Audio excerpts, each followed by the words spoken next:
તો સુરતમાં પૂર બાદ હવે રોગચાળાનો પણ ખતરો યથાવત છે।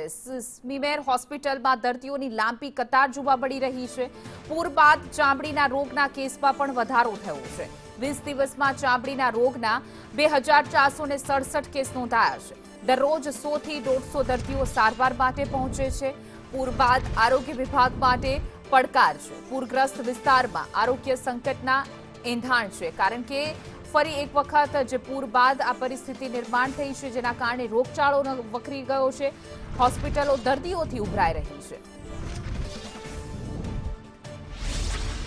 હાલમાં અત્યારે જે વરસાદની પરિસ્થિતિ જે છે એમાં ખાસ કરીને સુરતમાં તો ઘણો બધો વરસાદ પડ્યો છે।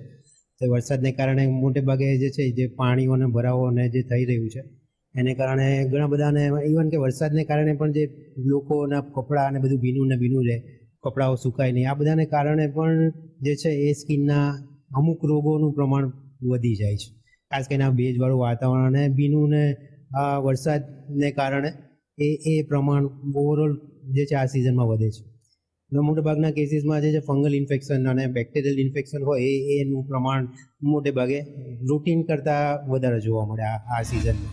સુરત શહેરમાં ખાડી પૂરના પાણી ઓસર્યા બાદ રોગચાળાનું સંકટ વેઠરાયું છે। ખાસ કરીને જે ચામડીના રોગ છે તેમાં ધરખમ વધારા થવાયા હોવાની વાત સામે આવી રહી છે। ત્યારે સુરત મહાનગરપાલિકા સંચાલિત સ્મીમેર હોસ્પિટલમાં વહેલી સવારથી દર્દીઓની લાંબી લાઇન છે જે કતારે જોવા મળી રહી છે, જે પૂર બાદની પરિસ્થિતિ દર્શાવી છે, જેમાં ખાસ કરીને ચામડીના રોગમાં 2% વધારો થયો હોવાની સામે આવી રહી છે, જ્યારે નવી સિવિલ હોસ્પિટલમાં 5% વધારો થયા હોવાની સામે આવી રહી છે।